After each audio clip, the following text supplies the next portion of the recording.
Good day and welcome to the Oakland County Megacast. I'm Tyler Keefe, and joining me from the grill in Sylvan Lake. Yes, on location, hosting from two different locations. We are your usual Megacast team. I'm Tyler Keefe, along with, here he is, Dave Scott, live from the grill in Sylvan Lake. How are you, Dave? Good morning.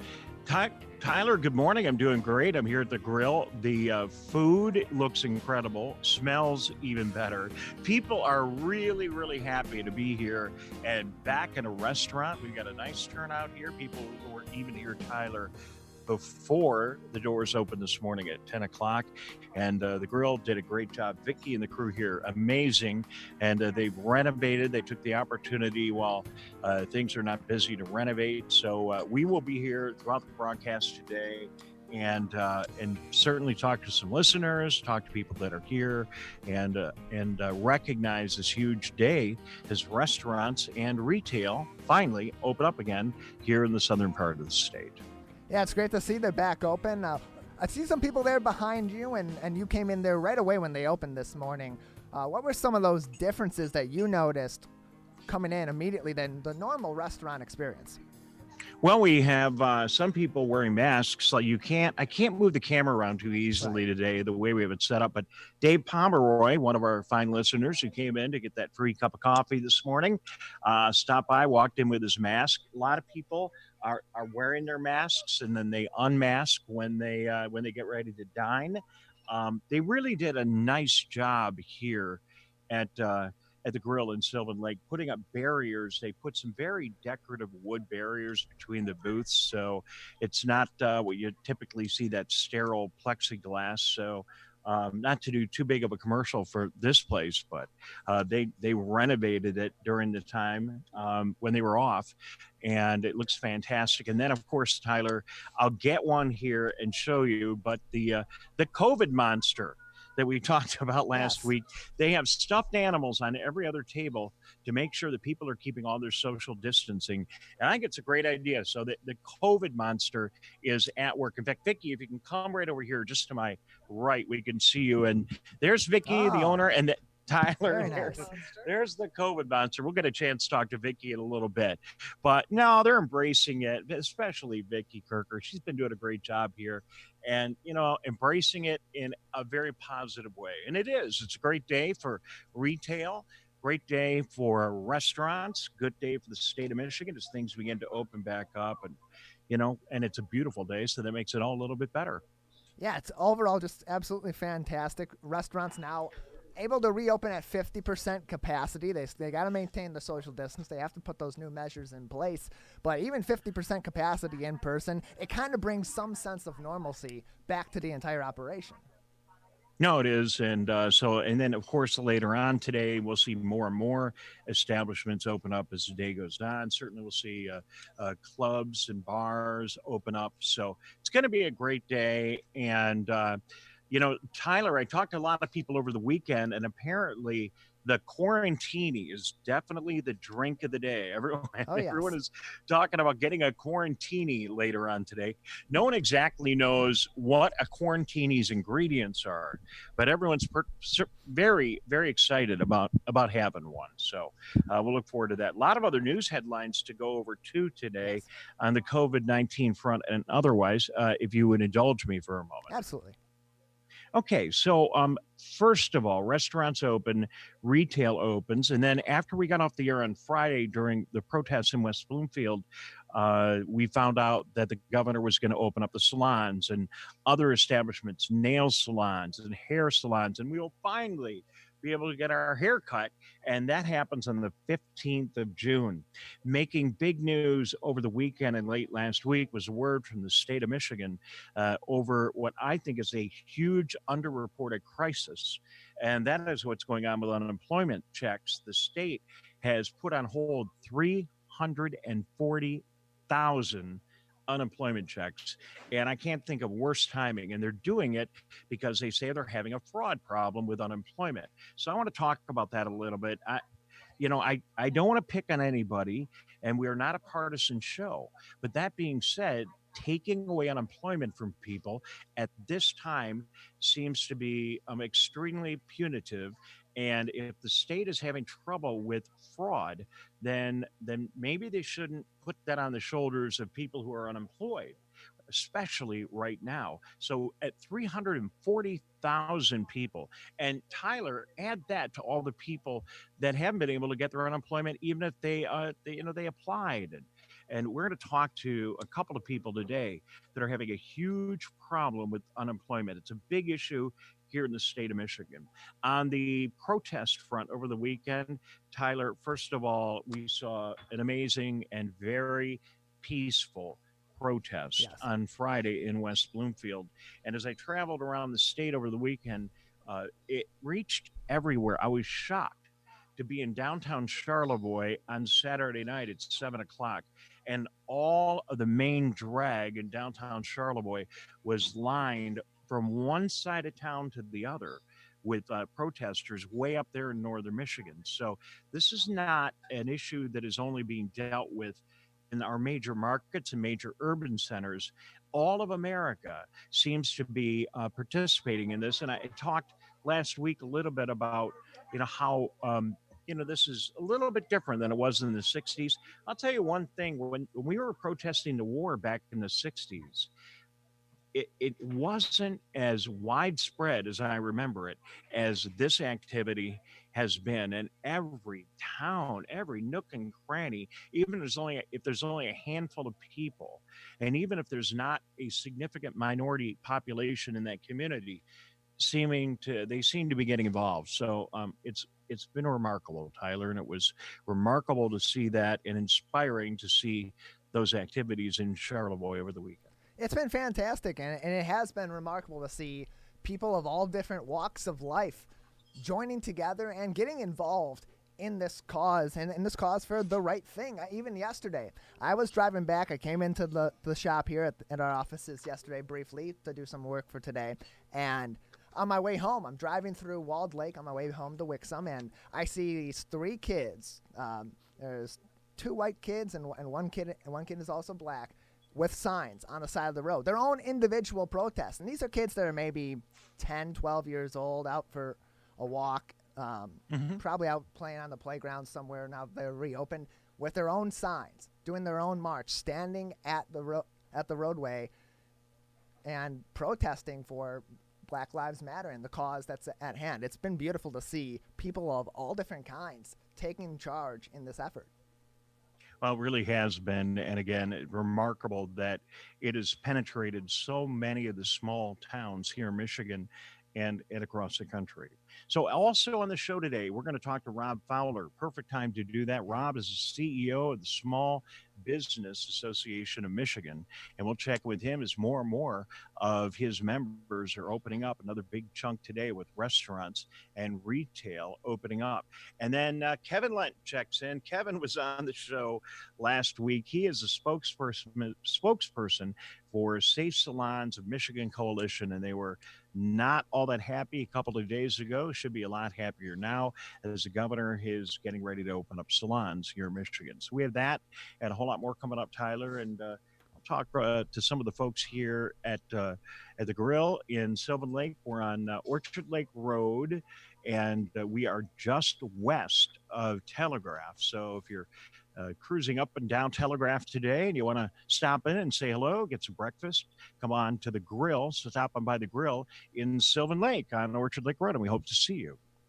Yeah, it's our first day back in full operations. It looks like they already got a nice breakfast crowd already there this morning behind you, Dave, and people love their breakfast from the Grill in Sylvan Lake. And know it's even better. It's always a good day to get breakfast in Sylvan Lake when you can also be on the radio with us on the Megacast.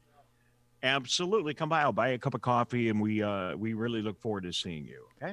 Yeah, absolutely. That's Dave Scott in Sylvan Lake at the Grill on their very first day back in regular operations. Restaurants allowed to operate at 50% capacity at this moment in time, as the governor and her restrictions from the state offices have slowly but surely been lifted. We're going to take a very short break, and we'll come back with more from the Megacast. We'll talk to all of our lineup of guests coming up. We have other restaurants that are also planning to reopen this week. They'll be on the show with us, as well as Dave had mentioned, Rob Fowler from from SBAM. We have other business owners like a flower shop owner later on, and we'll talk to other municipalities. We'll talk to the city of Rochester's Mayor Stuart Bikson about the city's plans to reopen their regular operations. That and more coming up on this edition of the Oakland County Megacast. We'll be back in just a minute with more. Hi, my name is Kurt Lawson, and I'm the Public Information Officer for West Bloomfield Township. We wanted to reach out to you, our older adults, to provide information that you may find useful during this difficult time. We want to ensure you that West Bloomfield Town Hall, our Waters and Utility Department, West Bloomfield Parks, and our police and fire departments continue to work hard on your behalf.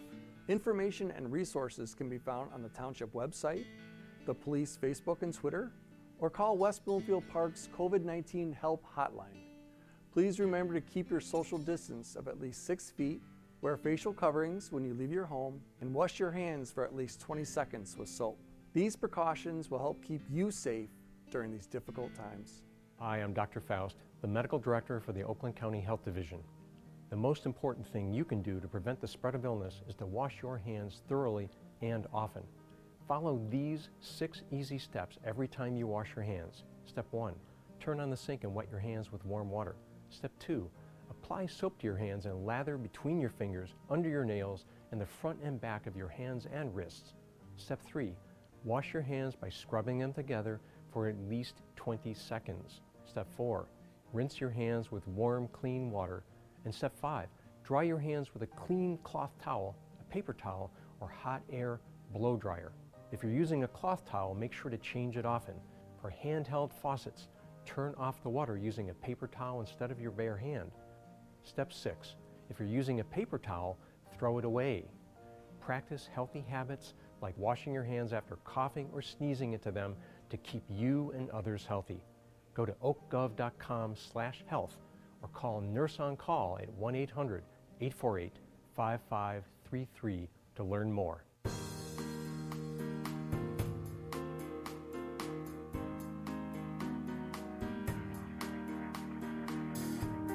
It's the Oakland County Megacast on our family of TV and radio stations, Civic Center TV and Birmingham Area Municipal Access, or BAMA, on Comcast Channel 15, AT&T Channel 99.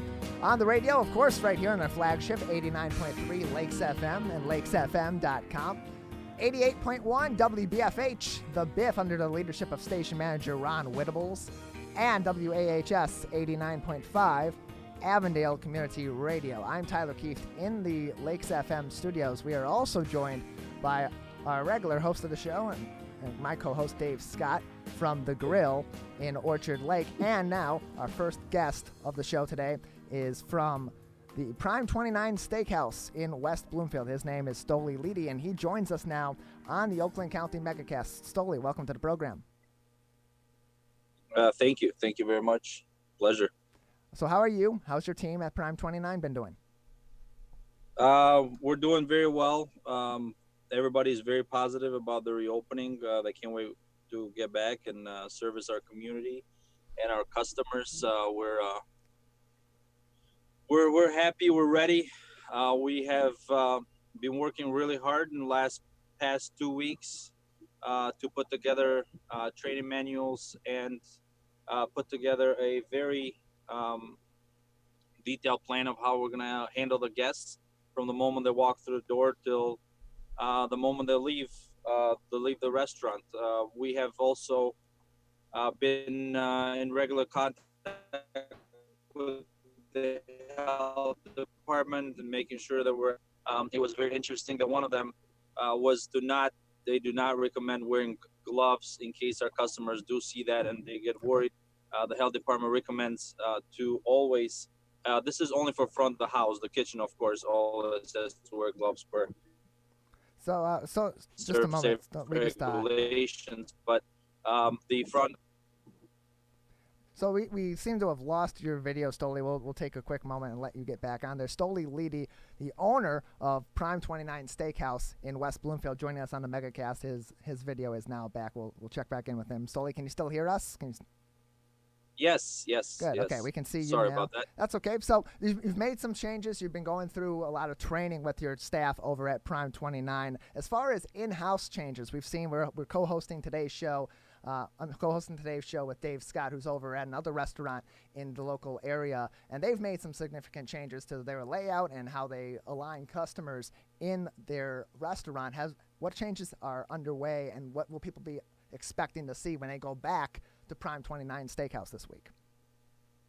Well, they'll be expecting each table will be 6 feet apart. We have 50% occupancy than we had previously before. We do have lines outside the restaurant.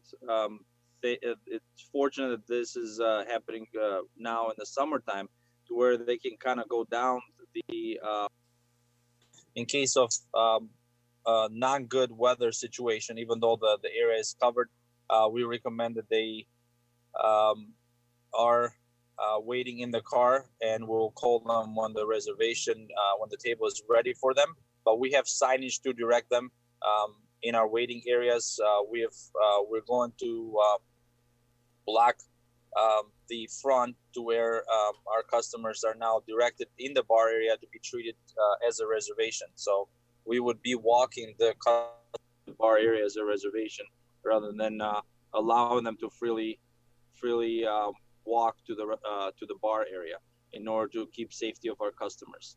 We have indicated to our staff members to make sure that when they do see our customers getting up from the table, to make sure that they're wearing their masks at all time. That is recommended as well. But yes, as far as layout, we'll put signs out, we'll put signs at the door, we'll have signs on the table letting our customers know what we're doing to stay safe, and what we need their cooperation in staying safe. So we'll have that available for them about their experience. We'll have a QR code in each table frame, table tent, to make sure that they don't use, unfortunately, it's not as romantic, as beautiful as before, but we are going to be using disposable menus at this time. Well, that's good. That's good to hear that you're making those changes. So right now, just one last question. We got a lot of people on the show today, so we got to move right along. What can the community do right now to help restaurants like yours recover? Just quickly, we only have about 30 seconds. I would say to please follow the guidelines set by the governor and the CDC. We are going to list those requirements as wearing masks at all times, besides being at the table. Also, what I would ask for them is, everything right now, it is time consuming, because we have to take proper steps. Like after table leaves, we have to sanitize them before we get another table set, and so forth. So please be patient with us during these times. We are trying to follow all the steps. We're trying to make this second nature for us at the moment, to make sure that we keep you safe. I would say patience and a little bit of understanding will go a long way, and our team will really appreciate it during these times, until we get the hang of it, and then we should be fine here in about a week or 2 weeks. But now we're going to take a little more time, like everything else, just to make sure that we're focused, and we're paying attention, we're following all steps necessary, and management will be on the floor to make sure that those steps are being so patience and a little bit of understanding is all we're asking, and we're welcome them with open arms, even though we can't hug them. That's great to hear. Thank you very much for joining us today. Stoli Leedy, the owner of Prime 29 Steakhouse in West Bloomfield, on with us on the Oakland County Megacast, and that's exactly what these restaurants are going to need. They're going to need patience. There are a lot of changes that are being made right now, and the best way that we can go about those changes from a customer standpoint is to be patient, because it's going to be a lot different than it ever has before. Isn't that right, Dave Scott? Over at the Grill in Sylvan Lake, also seeing how things are changing there, and what patience needs to be employed by people in order to make these restaurants reopen in a way that's efficient and is working for them and allows their business to recover as best as possible. We also have Dave Scott in the field at the Grill in Sylvan Lake. Dave, how patient have you seen the patrons there right now being, and how is the staff reacting to this initial reopening? Well, Tyler, it's going great here at the Grill in Sylvan Lake. Place looks fantastic. They took an opportunity to renovate during the break. And, I just tell you what, Vicky and the crew here, Vicky Kirker and the crew here, done an amazing job. And Vicky is right here, as a matter of fact. I'm going to pan the iPad, Tyler. Very nice. This is a broadcasting first. Can you see Vicky, Tyler? I can see Vicky, and that was a very nice pan. So, Vicky, thank you very much for having us here. Talk about what you've been going through here at the Grill in Sylvan Lake. Well, for the past 3 months, 1 week shy of 3 months, we've been doing curbside. At first, it was pretty slow. People were very nervous, and then things picked up, and people were great. All of our customers were great. They would come and say, "We just want to support you," and they would get curbsides all the time, and it turned out to be a lot of fun. We're a little nervous starting back up again and not sure how many customers are going to come back out and be comfortable doing that. And hopefully they will be, because we've taken a lot of precautions to make sure that they're safe here. Well, you've done a wonderful job. And I don't know if I get the camera just over there, but right behind this sign, I'm going to move that out of the way. Tyler, this is the craziest television broadcasting I've ever done in my life. First of all, sure. There's Dave Pomeroy, one of our listeners who came by. And if you look right over Dave's shoulder, you'll see the beautiful partitions that Vicky put in here at the booths. And Vicky, you were saying you didn't want to go with the standard old plexiglass. These are decorative. No. They look beautiful. Right. You talk about putting those in. Well, we knew we needed some sort of divider between our booths, and plexiglass just looks so bad so quickly. And we thought by putting something more permanent up, you get privacy and you're protected. So what's your biggest meal of the day here at the Grill? We do breakfast, lunch, and dinner, and breakfast is really busy on Saturday and Sunday. During the week, it's more dinner, and we have this incredible potato crusted walleye that is by far a favorite. Our chicken kebabs with our homemade garlic sauce, and our kebab salad, our ribs, burgers we sell a ton of. We have really good food, and we make everything in-house. Well, I'm really glad to be here. We want to do everything we can to promote all the restaurants right now, especially those right in our immediate area, and just make sure that you come back so quickly. All the suffering that you and our entire economy have gone through. Yeah. We really want to see it bounce back in that V that everyone is talking about. So I wish you the best. And then, of course, the COVID monster that we saw earlier, that is something that you came up with right here, and they look great. You got the monsters and the various tables and stuff. Or the extinct dinosaurs. Yeah, why an extinct dinosaur? Because you don't want to become an extinct dinosaur. So you don't sit at those tables. All right. So you're saying, clearly, you're taking lemons and turning them into lemonade here and having a little fun with it. We're doing the best we can. All right, Vicky.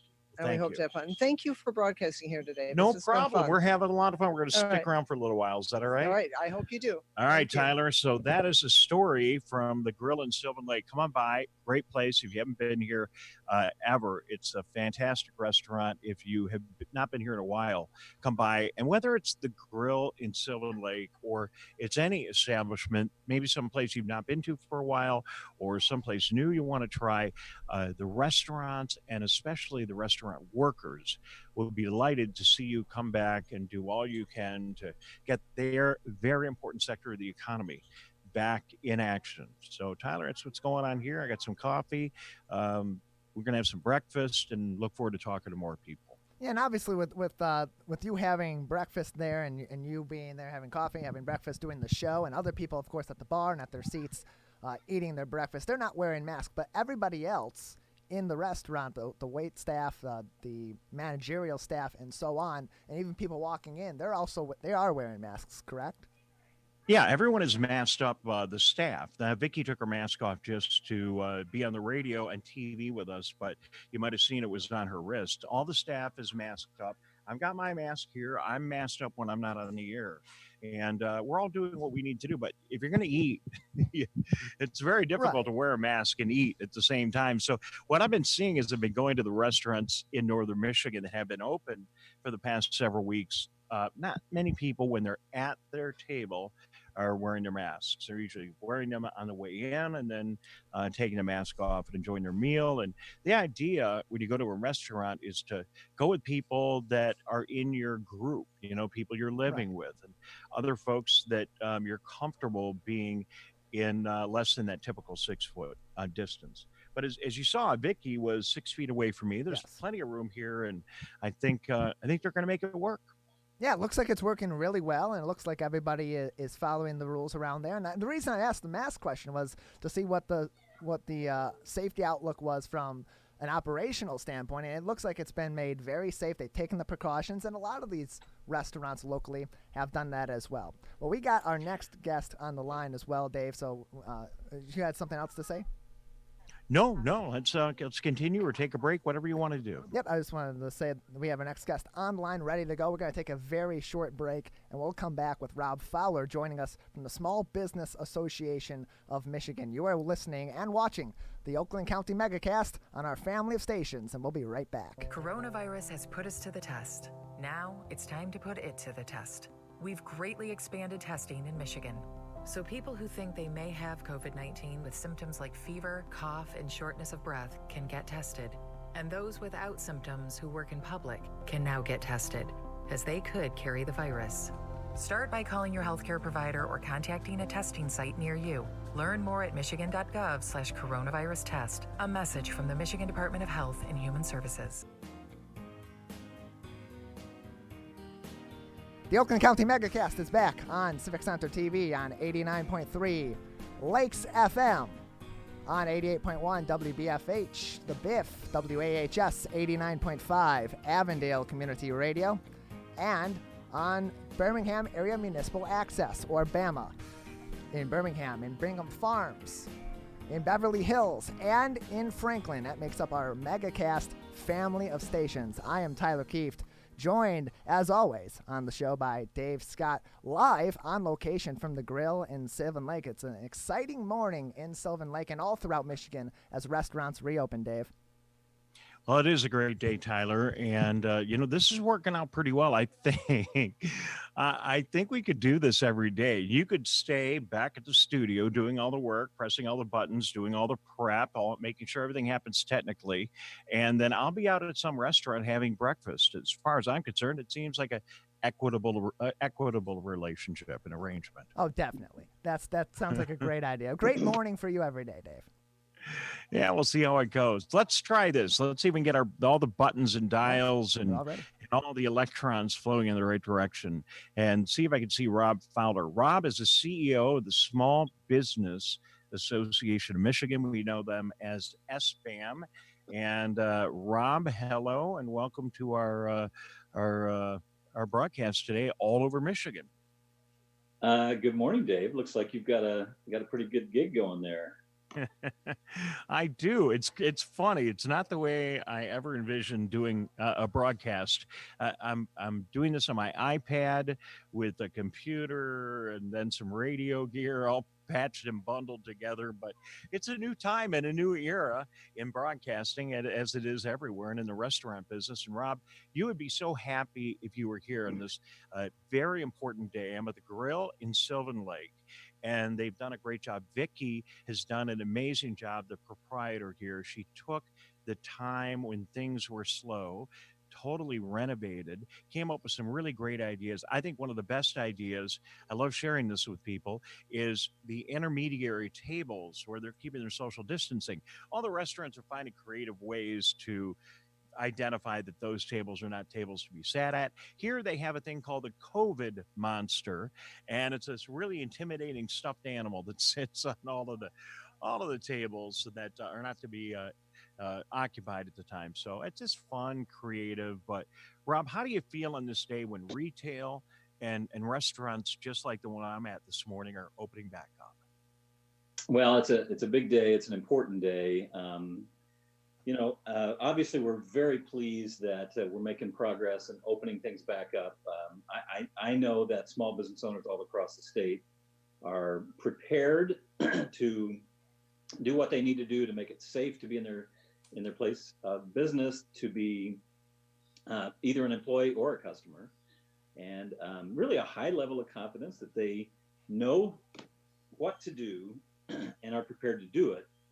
They just need permission to get going. I will say restaurants are a particularly difficult business to run at 50%. So I think one of the things we have to do is get past this, 50% occupancy or 50% capacity issue pretty quickly, because I've had a number of restaurant owners who've said to me, if you want to lose a lot of money in the restaurant business, run your business at half capacity. And so this sort of mandatory limit on how many customers you can have in your place, we've got to get even to the next phase where we're beyond that. Rob Fowler is the CEO of the Small Business Association of Michigan, known as SBAM. And Rob, you're right. I think of restaurateurs, and they're always trying to get that one extra table turn at the beginning or the end of the day. It's that senior discount, come on in early at 5, and all the things that restaurants have done over the years to get another table turn, because their opportunity to be profitable is all based on their floor space. So I get it. So do you and SBAM think that this 50% number that's been imposed is artificial, is not practical? Let me just shut up and not put any more words in your mouth. What are your thoughts about it, and what would you like to see the governor do? Well, it is artificial. It's a number. I think we've been trying to chase data with this entire thing, and the truth is there are parts of our state under the same 50% order that haven't had a single case of COVID, a single case, not alone a single death, but are running their restaurant at 50%, and so. It's a number, and it's not one that can last for the long term. And so one of the things we're asking, for communities to consider is thinking about, particularly anybody who's got outside seating options, or sometimes you have to have a permit to do that. Sometimes you can't go too far out onto the sidewalk. We're asking local governments to really relax the ability for a business, a restaurant, to take its customers outside. And obviously that's weather dependent, but can you convert your parking lot into outdoor seating? That's capacity expansion that may well allow a restaurant to be profitable during this period of time. So, and we're seeing in some communities across the state that closed off streets where there are a number of restaurants, and they just literally allow the restaurants to take over the street. That is adding capacity in a way that really, really can help. So, Rob, I appreciate your thoughts. I'm going to bring in Vicki, who's the proprietor here. Vicki, meet Rob. Rob Fowler is the CEO of the Small Business Association of Michigan, and this is Vicki Kirker, who owns the grill here in Sylvan Lake. Hi, Vicki.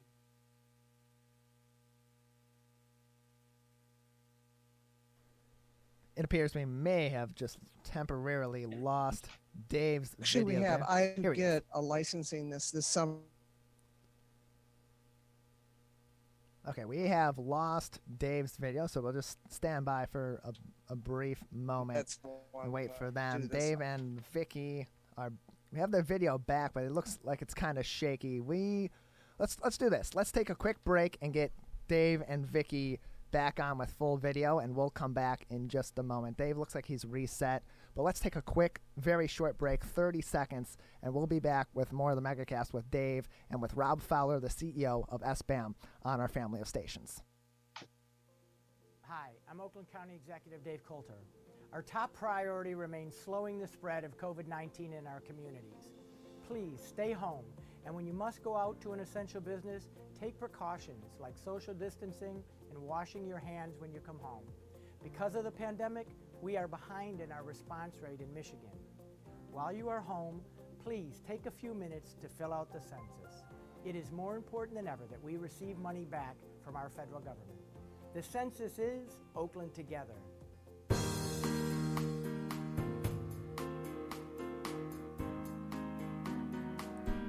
It's the Oakland County Megacast on 89.3 Lakes FM and our family of stations all throughout southeastern Michigan in Oakland County. I am Tyler Kieft, and we are joined once again from the grill in Sylvan Lake by our co-host Dave Scott, who's also with us today. Co-hosting the show as always, but doing so from location at the grill in Sylvan Lake. We do have Dave's video back. Let's see if we can go ahead and hear audio from him. Dave, are you there? I'm here. Could you hear me and see me now? I can hear you and see you wonderfully. So let's continue. Excellent. Sorry about the inconvenience. And, sometimes the internet just gets a little clogged up, especially right now. So, again, I'm here with Vicki Kirker from the Grill in Sylvan Lake, and we're talking to Rob Fowler from the Business Association, Small Business Association of Michigan. But Vicki, when we got interrupted by the internet, you were talking about expanding outside and possibly applying for licensing to be operating outside. Do you think that would help your business? Well, of course, on nice days, people love to be outdoors. And in Michigan, we have a limited number of those. But I think being out in the fresh air with the coronavirus, people are more comfortable that way also. And you were just planning here. I could see there's a parking lot right off the side. Would you expand into your parking lot, or what kind of things were you thinking about? No, I have a flower bed area that I could just put cement in and probably get 4 or 5 tables in that area. Rob, is that what you're hearing from around the state? Vicki wants to invest, put some cement, create some new areas and seating outside. Is that what you're hearing from other restaurants as well? It is. And Vicki, I would say that sounds like even a longer term kind of solution. What I'm hearing is a number of businesses who would just give me for the next 4 weeks the ability to expand into my parking lot, doing something temporarily like that. Well, whatever, either way, these restaurants, they certainly need it. They need more table space. And Rob, back to you. I think this creates a whole new buzz for places in our backyard and our listening area, like downtown Birmingham, downtown Rochester, Ferndale, Royal Oak, any of these right here in Sylvan Lake. It's a whole new way to enjoy your community. And it probably would have been difficult to get the Liquor Control Commission to loosen up some of the rules, but why not take advantage of the situation, right? And see what we can do. And I think we keep talking about what is the new normal. And I don't know that we know what the new normal is going to look like, but I do think it's going to make us think differently about space, about these issues of occupancy. I think it's going to cause local communities, zoning boards, licensing places, regulatory agencies to have to loosen up a little bit if we're going to have successful businesses, because space is going to have to be totally rethought.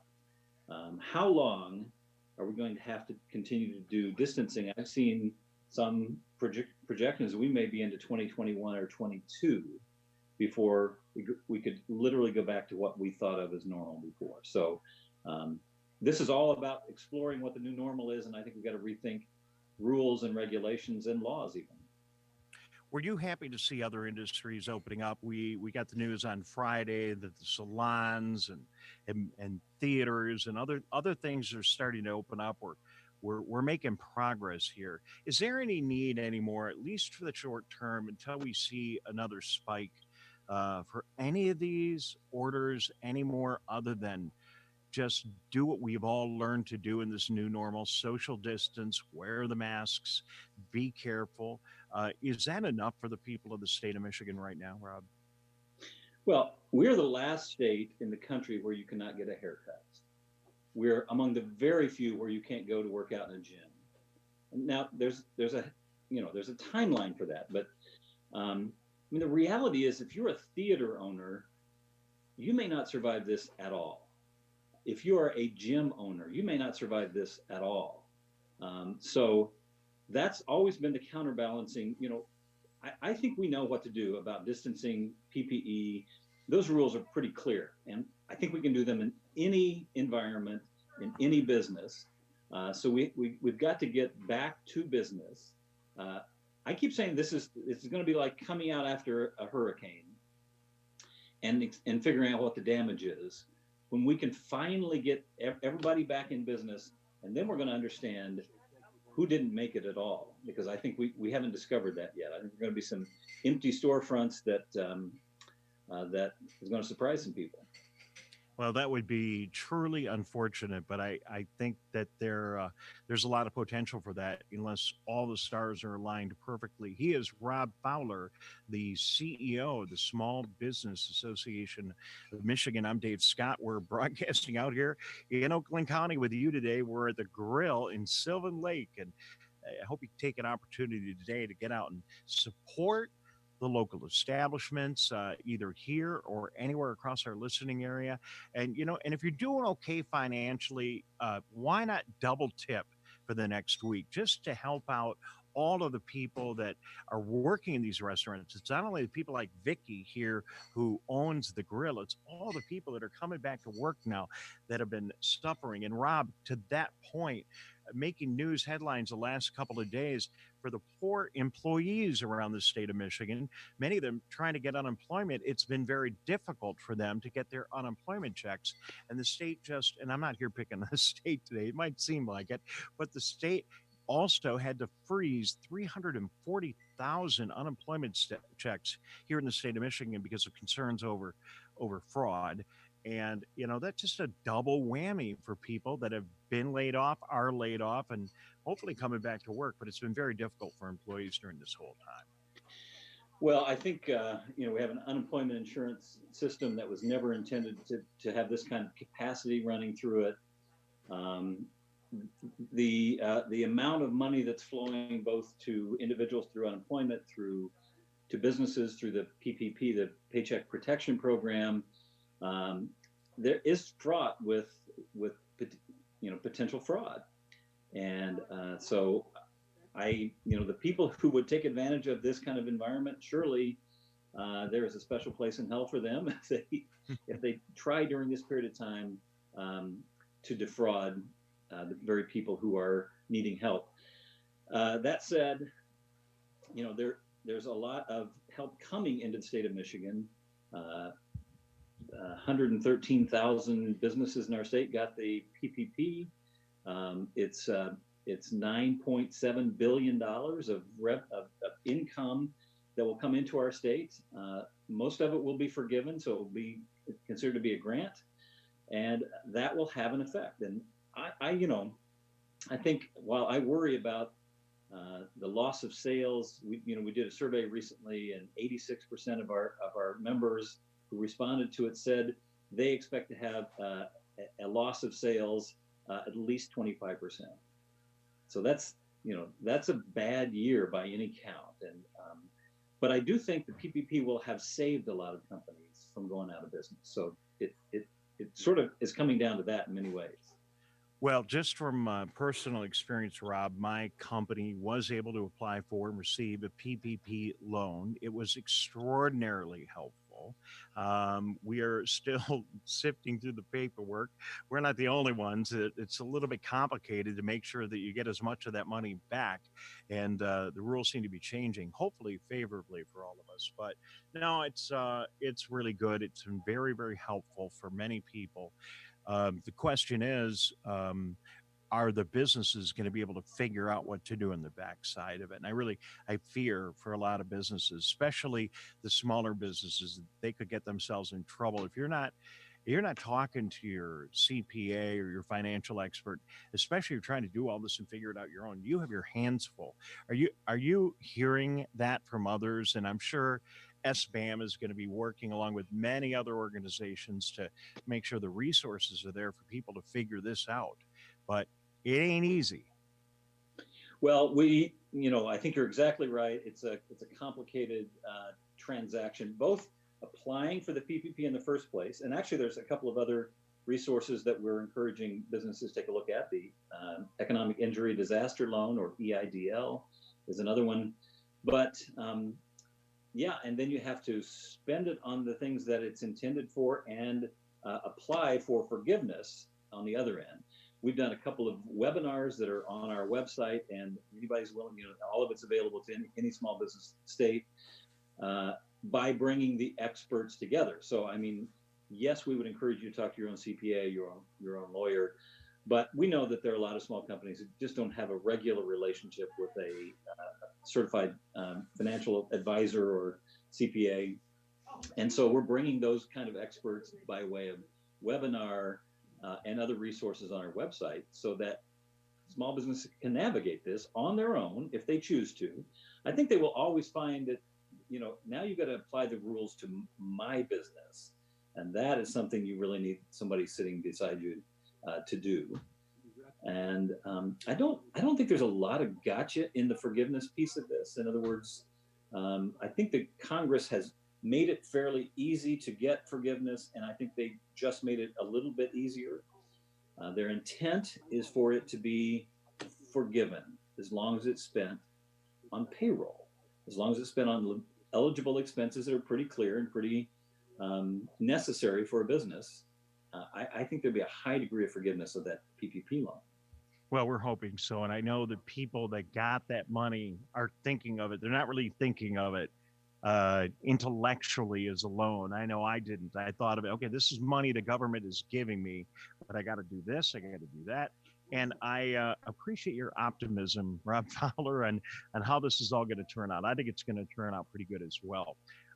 Again, I hate to keep coming back with things that are a challenge, but maybe a final big whammy for small businesses here in the state of Michigan are going to be all those businesses that supply and service government, because the state government, the schools, our municipalities, all around the state of Michigan, our local municipalities, they've got some tough times ahead of them as well. And are you concerned about the small businesses that service government here in the state of Michigan and the impact clearly impending budget cuts are going to have on them?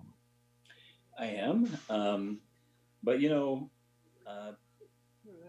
relatively speaking, government depends on business more than business depends on government. And so when the business community comes back and comes back strong, that's what will bring our government back financially. That's why they are hurt so bad, because of this. The shutdowns means there's no business revenue, there's no personal income revenue to the state and to our local government. So, and there's been a lot of tax forgiveness because there had to be. So I think the way it comes back is when the businesses get back on their feet and come back strong, that'll bring our government back. And then those businesses who do business with the government will benefit from that.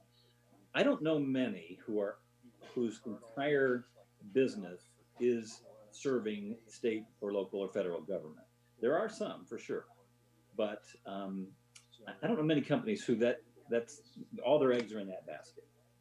Yeah, well, that's good. So I appreciate your optimism, and you're right. I mean, it isn't government that's leading business; it's business that's leading government. Sometimes we forget that, but I appreciate that, Rob. You're absolutely right. Thank you very much for being with us again today. I really appreciate it. Anything else that's on your radar that you're keeping an eye on today that we should be aware of? Well, let me just give you one other maybe optimistic note. In the same survey that you and I have just been talking about, 90% of those who responded said we are ready to keep our workplaces safe. We have what we need in terms of PPE. We have what we need in terms of an understanding and a plan for our business. I think the whole idea that we have to keep these businesses closed because they can't keep their employees safe, can't keep their customers safe, is just wrong. It's wrong on its face. And a lot of our members are saying, let me go. Let me get back at it, and I will follow the rules, and I will take care of customers and employees.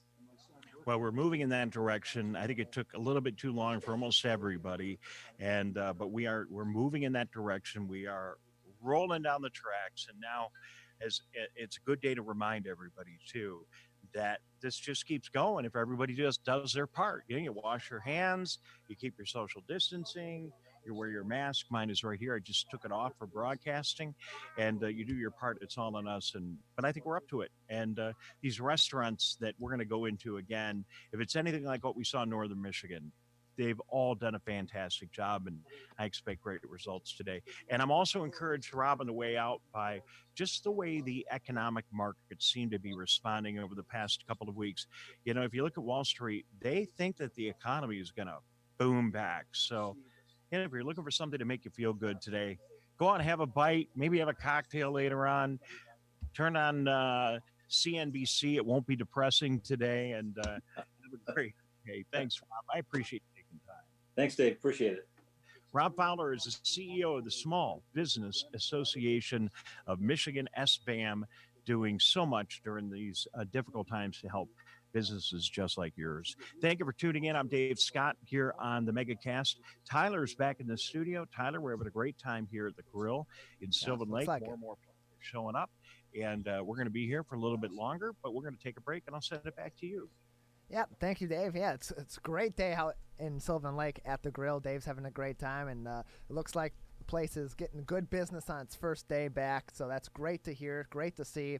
And hopefully more of that is to come today and in the coming days as restaurants and other businesses begin to come back to some semblance of normalcy here in Michigan. We're going to take a very short break, and we'll come back and check in with Kevin Lent from the Safe Salons of Michigan Coalition on the Oakland County Megacast in just a moment.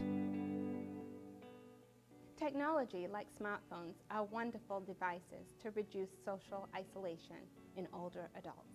You can call grandchildren, phone friends, participate in fitness classes, and play games. But you need to stay mindful of scams. Scams related to the COVID-19 virus are rising. These include attempts to obtain personal information from seniors, including pitching unreliable products, advice, tests, and cures. You need to stay vigilant and be cautious. If you feel that you have been taken advantage of, it's okay for you to reach out to somebody you know and seek out advice, or even contact your medical provider. Thank you.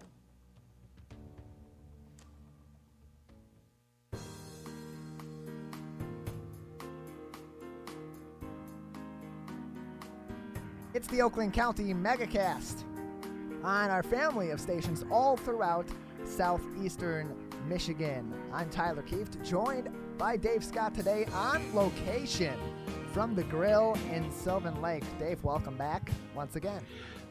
Thank you, Tyler. Good to be here. Vicky and the crew here at the Grill have done an amazing job getting the place ready. There's outdoor seating. Inside has been remodeled, and this is just like any other neighborhood restaurant all across Oakland County. It's a good day to get out and see these people, friends, institutions of our communities, and be able to get back together. And just, you know, Tyler, for so many people, you probably have friends like I do, that they get together once a week with their buddies, especially people that are retired or parts of a special interest group. Their weekly lunch or their weekly early morning breakfast or their Saturday afternoon chat at their local establishment is so important. And all those gatherings begin again today and this week as restaurants open up. So it couldn't be more exciting. Yeah, it's absolutely vital, and especially now after coming through a pandemic like this, and people have been away from their friends and their families for so long, and maybe they've had these conversations over Zoom and Skype and over the phone and a number of other mediums, but it's nothing like in person, having a drink, having a nice meal with people that you enjoy spending your time with. Absolutely. Is Kevin available, Tyler? Is it going to be a couple of more minutes till we? It looks like he is here and he's ready to go. All right. I'm here, Dave.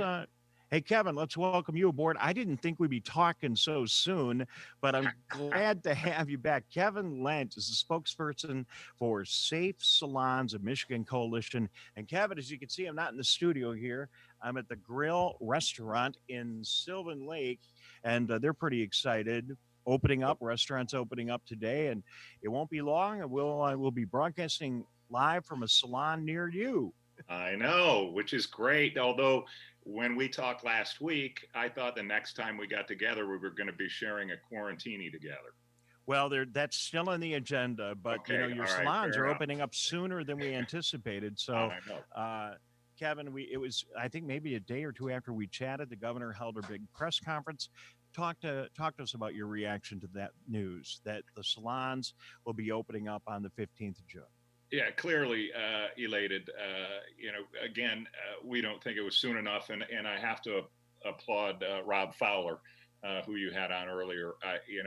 So many wonderful points that he made, so many great things that you all talked about, and the importance of a lot of this government help to businesses, and the real question mark is really yet to come on a lot of businesses, whether it be in the state of Michigan or otherwise, how they're going to fare through all this. The PPP and the EIDL, which he mentioned, certainly went a long way, but for most of our smaller independently owned and operated salon owners, the smaller ones, the micro salons, the one chair, the independent contractor, their resources, their assistance or aid resources sorely and extremely limited. And so we're elated. Again, we don't think it was soon enough, but rear view mirror is what it is. It's the rear view mirror, and that's all we can look into now.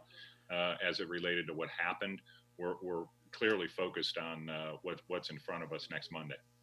All right. So what kind of preparations are salon owners and patrons? What should they be thinking about as we get ready for next week?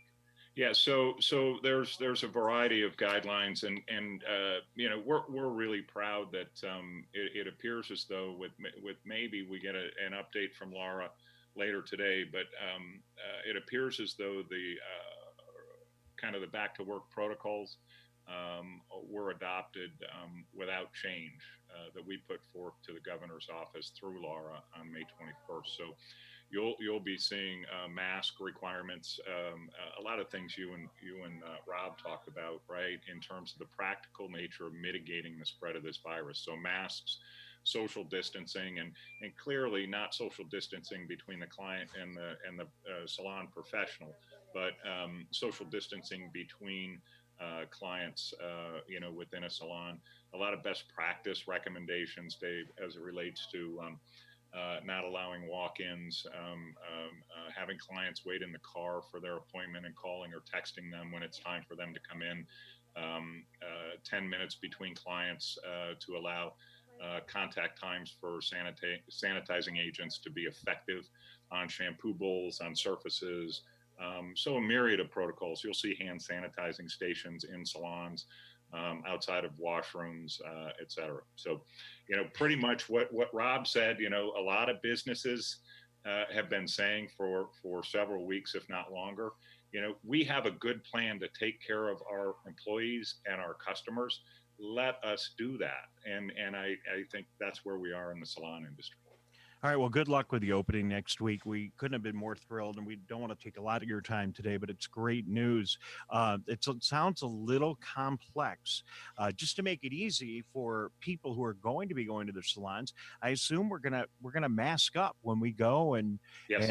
and we'll wear a mask unless for some reason you're getting some kind of a facial treatment or something where you have to remove the mask. I assume if I go to get my hair cut next Monday, I should walk in with a mask, right? You should have a mask. Yes, it's going to be required. It's going to be required of you and your professional.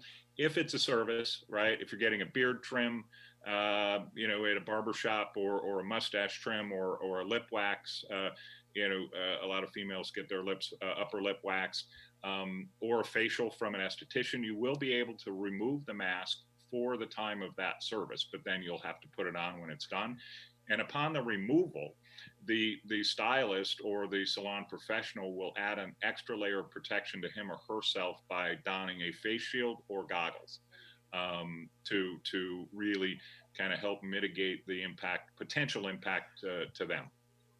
Kevin Lent, spokesperson for Safe Salons Michigan Coalition. Well, you clearly have covered every detail. So, I appreciate it. Good luck with all of it. I did hear an account on the radio on the way in today. I can't recall who it was, but the news organization was reporting that it's been, 16, 17 days since the floods in Midland. And a lot of people were not able to safe distance through that disaster. People were immediately displaced. They were in disaster shelters. When your life is in danger, maybe you're not really thinking about putting a mask on or making sure you have your gloves. And hopefully people were we're doing all the other things. But the assertion was those things weren't happening, and we haven't seen any big spike in COVID-19 cases. Now, I'm not in any way encouraging people not to do everything that they should be doing, but maybe it's time that we just let us all roll through this and see how we do. If we could do the very best we can, we gave everybody a couple of months. Now it's on us. Let's see how we do. That's just my thoughts today. I'm with you, Dave. Face masks, keep some distance, wash your hands more frequently than you ever thought you needed to, and then wash them one more time after that. And I'm feeling pretty good about our ability to take care of ourselves. All right. Quarantini, we'll get it. Kevin Lent, thank you very much for joining us again today. Spokesperson for Safe Salons of Michigan Coalition. Good to have you, and congratulations on the opening. Thanks, Dave. Tyler, there you go. So we will be out. I think Erica, we're scheduling an appointment for her, and I'm going to go out and get my hair cut. We could be all over southeastern Michigan on Monday again. This time taking care of our hair and everything else you would get done at the salon. Yeah, salons are going to be back. Barbershops are going to be back. And Erica Jones, we've already volunteered to send her to our good friend Lindsay Villasenor in West Bloomfield's Frenchie's Modern Nail Care. And that's going to happen when they reopen a few days after the allowance on June 15th. They reopen on the 18th, but right around then, we'll be sending Erica over there to get a frontline experience. And from what it sounds like, from what Kevin was saying to you in that interview, those plans they sent to the governor weren't just, we're going to do this, this, and this. It had a lot of specifics as well, and they are prepared to do that right at this moment. All right. Well, we wish them the best of luck, Yes. and I'm sure it's going to all work out great. Doesn't mean we don't need to be cautious, and I'm sure people will, but I wish them the very best of luck. Hey, listen, I'm going to do some IDs because I love doing What's your station favorite? IDs. And it is. And then I'm going to hand it back to you for a couple of minutes. Okay. I want to take an opportunity and walk around and say hello to some of the people here at the grill. And Tyler, I can tell you, as I watch people come in here to the grill in Sylvan Lake, where we're broadcasting live from today, as I come in and watch people come in, they're all wearing masks. They're all doing the things they should. I don't know if you can see in the background the way the camera's positioned right now. Hard to see, but nice crowd of people turning up here. So I'm going to let you take care of things back in the studio. Just want to thank our stations very much for joining us during our live broadcast today all across Oakland County. It's WBLD Orchard Lake, WBFH Bloomfield Hills, and WAHS Auburn Hills. And with that, I'll send it back to you. Thank you very much, Dave. Yeah, a great collection of stations here with us on this Oakland County Megacast. It's not just a regular broadcast or a simulcast or anything of that like. It's everything all encompassed into one, with community outlets bringing you news that you need to know and information from experts in our communities about that information as it pertains to the coronavirus and other big news in our local area during this historic time in our communities. We're going to take a very short break, and we'll come back with another business owner in the local area. Sheila Clayton, the owner of Spriggs Floral Expressions, will join us after this very brief break. You are listening and watching the Megacast on our family of stations. Michigan, we still need to stay careful because we don't want to go backwards, back to where we started. So keep standing 6 feet apart, keep wearing a mask in public, and if you have symptoms, talk to a healthcare provider about getting tested. To move forward, let's all do our part. So stay careful. Michigan.gov/coronavirus. Michigan, we're calling on you to save lives. Don't ignore it. Don't let it go to voicemail. It's urgent. In fact, it's critical. Because if you've been in close contact with someone who tests positive for COVID-19, you may have been exposed to the virus. And you could get a call from My COVID Help or your local health department. So please answer the call to learn how to protect yourself, your family, and friends. We're calling on you to stop the spread of COVID-19, to make it safe to reopen businesses and help Michigan move forward. So if you get a call from My COVID Help or your local health department, you may have been exposed to someone with COVID-19. To protect us all, answer the call. Learn more at michigan.gov/containcovid. A message from the Michigan Department of Health and Human Services.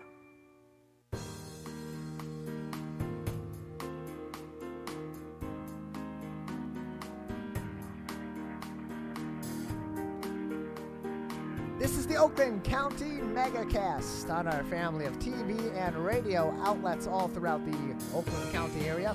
Civic Center TV and Birmingham Area Municipal Access on Comcast Channel 15 and on AT&T Channel 99 on their public access government and educational stations, as well as on the radio on 3 great community radio stations. Of course, our flagship 89.3 Lakes FM and lakesfm.com, 88.1 WBFH, The Biff, under the leadership of station manager Ron Whittables over there and his great staff of Bloomfield Hills High School students, and WAHS 89.5 Avondale Community Radio out of Avondale High School.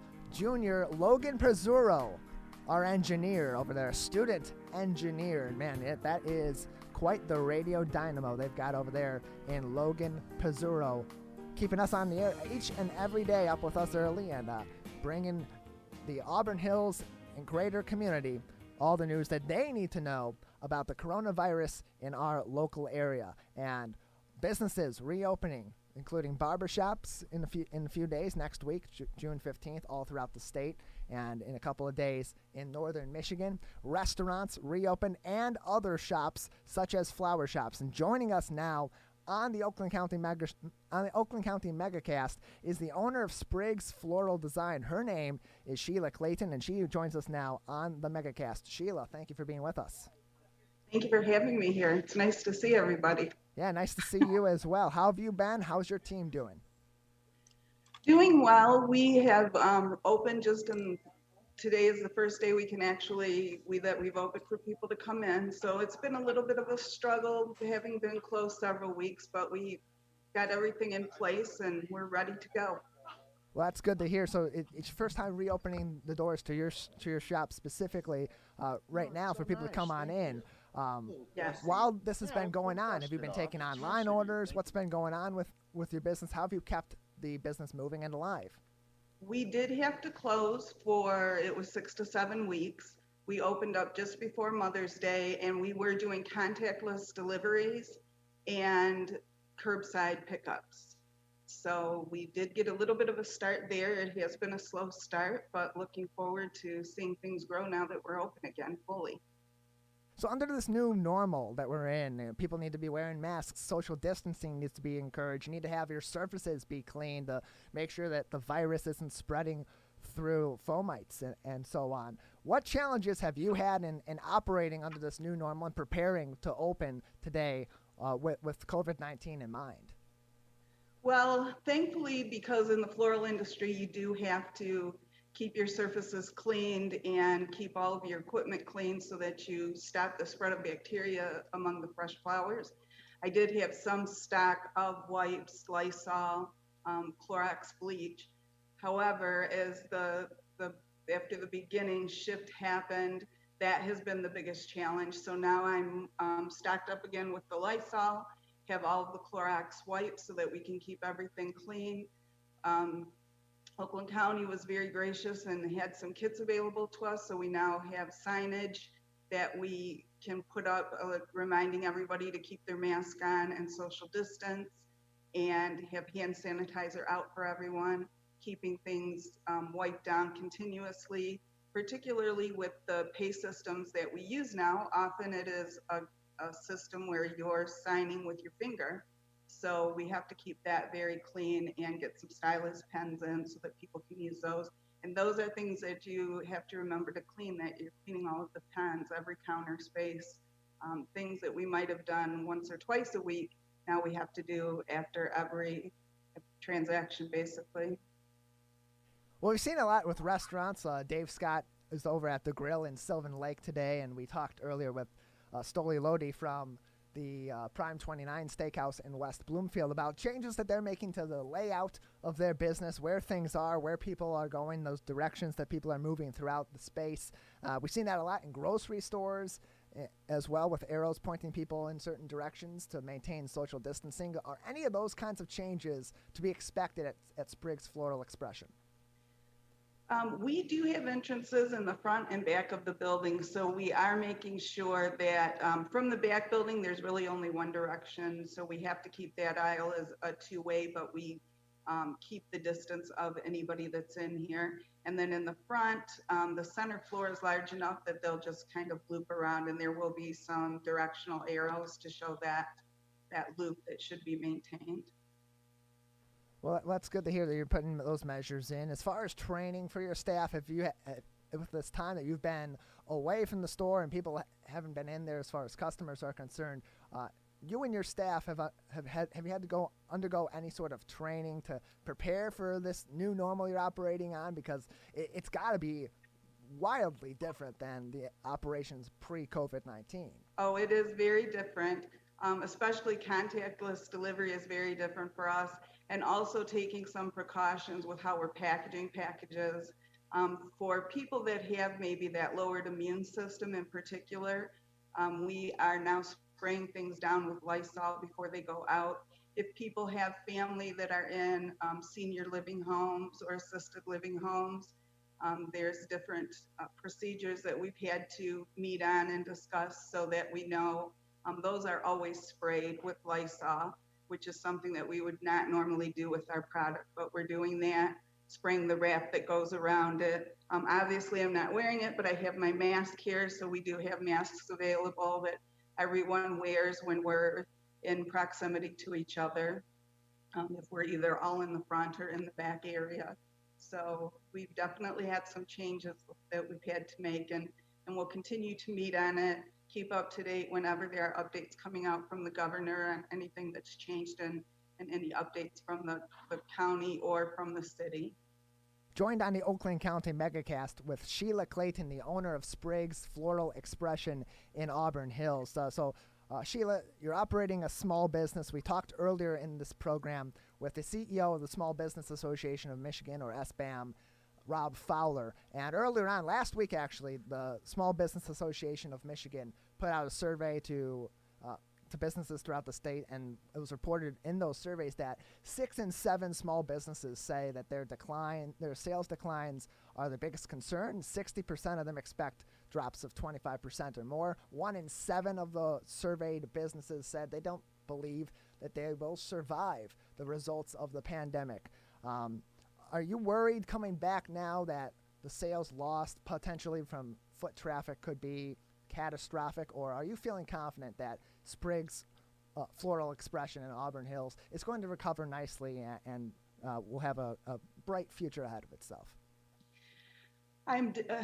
This year has definitely changed for me. I only opened my business June of last year. So in my first year, which is always a struggle for a small business, I was really looking forward to this year because a large part of my business is weddings and banquets.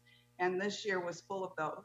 Those have all been either moved to next year or they've been moved to much smaller groups. And only in the last month have I had a couple of wedding groups, one that actually purchased some things to go to Ohio, and then another small one that has dramatically changed my business. I believe I will survive this. That is my plan. I think a large part of that is just because I am so new. I was fortunate not to have taken on a great deal of debt yet that I had to kind of work through. But declining sales are definitely a challenge. It's also going to affect me next year because of those weddings and banquets that were moved out to next year. That's reduced, income for this year that will roll into next year because new brides and grooms that are looking for venues and florists are going to have to work around all of that rescheduled as well. Joined by Sheila Clayton, the owner of Spriggs Floral Expression in Auburn Hills on the Oakland County Megacast. Just another moment left with you before we have to move on to our next guest. So from a gloomier standpoint of the economic situation, the small business situation in Michigan to now, you're reopened, and we can have some optimism now. You're reopened, your doors are back open, customers will be coming back and hopefully purchasing some plants and some flowers very soon. So for those who are coming back now and they haven't maybe been able to get their garden going or decorate their home with some beautiful flowers, what are your recommendations right now to kind of brighten up their environment with some nice flowers? There are a lot of options. It's a great time to be getting flowers. The pricing, we originally had issues with our wholesalers getting product in, and now that is kind of normalizing again for us. So there's a lot of variety that's available, and we are working with any budget because we understand that there are a lot of people that have been off of work recently. So we can accommodate any budget to get some nice bright flowers in. And it is shown through studies that flowers do help to reduce stress and depression. They will make you a little happier just to look at that each day.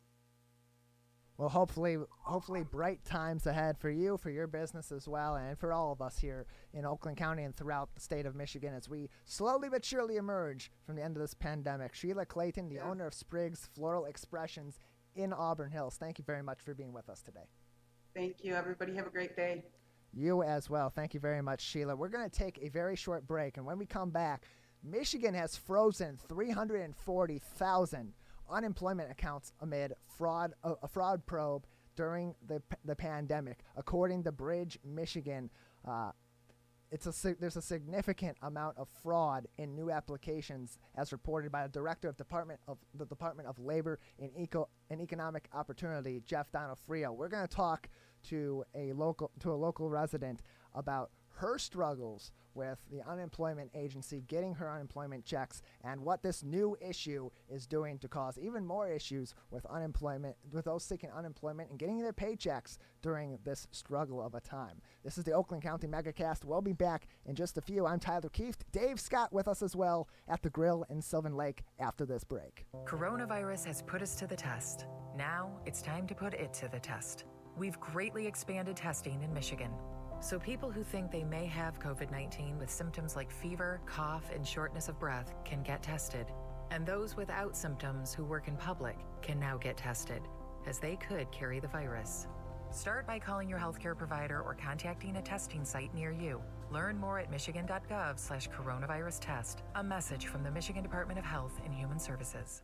Hi, I'm Dr. Jonay Caldoon. I'm the Chief Medical Executive for the Michigan Department of Health and Human Services.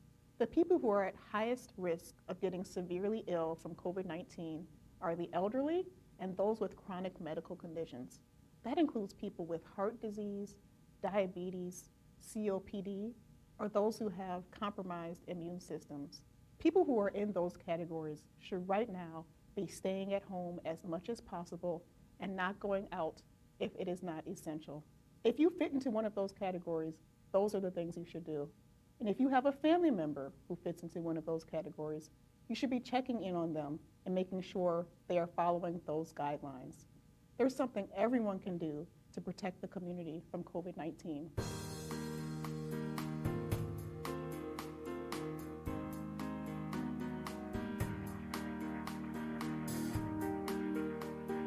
Welcome back to the Oakland County Megacast on Civic Center TV and Birmingham Area Municipal Access.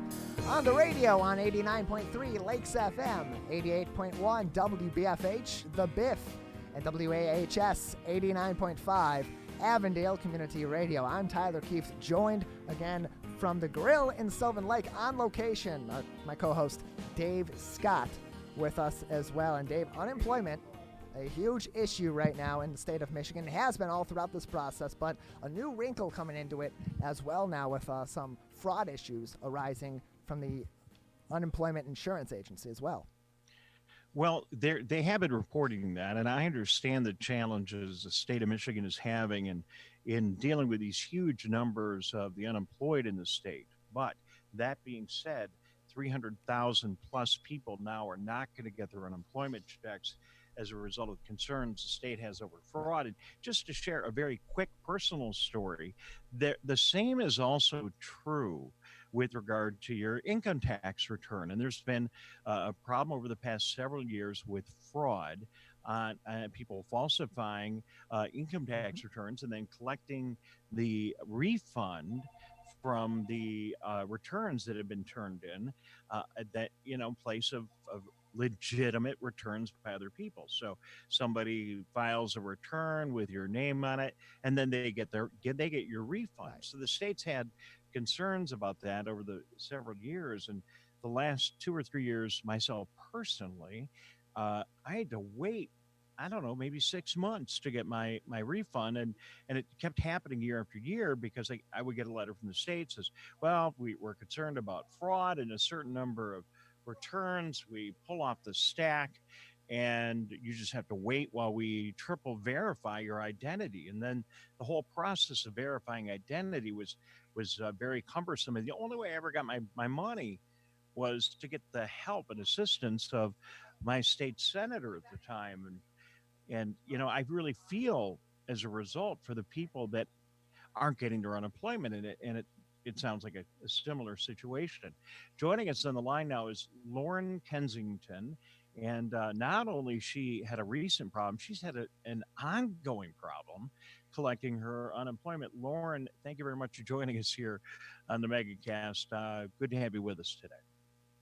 Thank you for having me on. I'm happy to be here. Well, good to see you. Now, in the interest of full disclosure, I need to let people know that Lauren is the significant other of the amazing Jeff, our producer of the show. And, we've known about your situation for a long time, but in the interest of fairness, I didn't really want to put you on the air and talk about it, but I just can't wait any longer because it's out of hand. Tell us your story. I'll let you tell it, but tell us your story. What's happened from when you lost your job and what you've been going through to try to get unemployment. Okay. So I was furloughed on, I believe, March 14th from my job at a hotel. And I applied for unemployment on March 17th. Everything seemed good. I got a response email. They told me they would be communicating with me shortly. And then I didn't hear anything. I let it go for probably about a month, just knowing that there were lots of claims, a lot going on. I wanted to give them time to work through everything. And then I tried to log into my account, and the message that I got was that my Social Security number was connected to another account, which seemed absolutely crazy to me since I had never filed for unemployment. It didn't make any sense. I sent emails. I tried to make phone calls. I called hundreds and hundreds of times, every day, just trying to get to talk to somebody. I tried to talk to tech support. And this went on for about another month or month and a half. Finally, I spoke to someone on the phone. I told them the issue. They said that they would look into it and that they would be able to fix the problem, and they weren't able to. They told me that someone would call me within a couple of days, and now I haven't heard from anybody. Still can't get through the phone line. I can't get anyone to answer my emails. I'm kind of just waiting out here without any idea of what to do and how to move forward with unemployment. Well, it's a sad story. And from what I understand, you're not alone. There are a lot of people that, for whatever reason, something happened right when they filed. In your case, you explained, but certainly you didn't do anything to create the confusion over your Social Security number. It's just been created and there's been nobody to work it out. And now you've gone all these months without unemployment. It's just terrible. And then we hear today that there are new people who may not be able to get their unemployment because they're concerned about fraud that's happening now. How did you react when you heard that news? I mean, it seemed like the two had to be connected. Knowing that there's something going on with my Social Security account, knowing that, people are being affected by it. At one time, it makes it feel like there's some sort of an explanation, but then it makes it feel even more frustrating knowing that there are so many people in the same shoes that I might be in, and so many people without any answers or really anyone to turn to. All right. Have you tried, Lauren, to call anybody else, maybe somebody else in Lansing, the governor's office, maybe a senator or a state representative? I've actually had a couple of my friends who work with state representatives send my email on to those representatives representatives. And I don't know if that's what initially resulted in the one phone call that I was able to get, or if it was just all of the emails that I had sent. But I have let them know that this issue still isn't resolved, and they're still in communication with their representative, and I still haven't heard anything. All right, Lauren, I'm on it. Okay. Now, again, I wanted, if you weren't related to a member of our staff, I would have done this a lot longer, many weeks ago. But it just because of that, I wanted to wait a little longer. But listen, we're going to put the full power of this show to work to get you your unemployment, and it's not just because you're a friend of ours. This just isn't right. This has been going on too long, and you're not the only one. And now we hear that there could be hundreds of thousands of people more. And listen, I've been there. I feel your pain. I know, having the same exact darn thing happen with my income tax return. So what you're going through is much worse than that. So we're going to work on it, see what we can work out. I'll talk to you off the air, and we'll make some phone calls. And I don't know anybody, but Tyler is so connected. He knows absolutely everybody. I'm sure. Hey, Tyler, can you pull some strings with somebody to get Lauren her unemployment check? I'll figure out some contact. I don't know. Thanks, Tyler. You're welcome. So no, we're going to get to work on it and see what we can do. And again, thank you for coming on. I appreciate you sharing this story. I'll talk to you later off the air. We'll figure out what we can do, and we'll work on a strategy. And then can we stay in touch? 100%. We do know the producer of the show knows how to get a hold of you. He does. Should be pretty easy. Yeah, we're going to stay in touch, and we'll figure it out. Okay. Perfect. Thank you so much, Dave.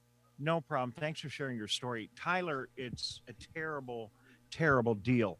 I know that the state is overwhelmed, and I know they're having the same issue too with the employees who are working from home, and they've not been able to open offices, this, that, and the other thing. But darn it all, there's got to be a way that people can get their unemployment checks. This is unemployment that they paid into the fund. Their employers have paid into the fund.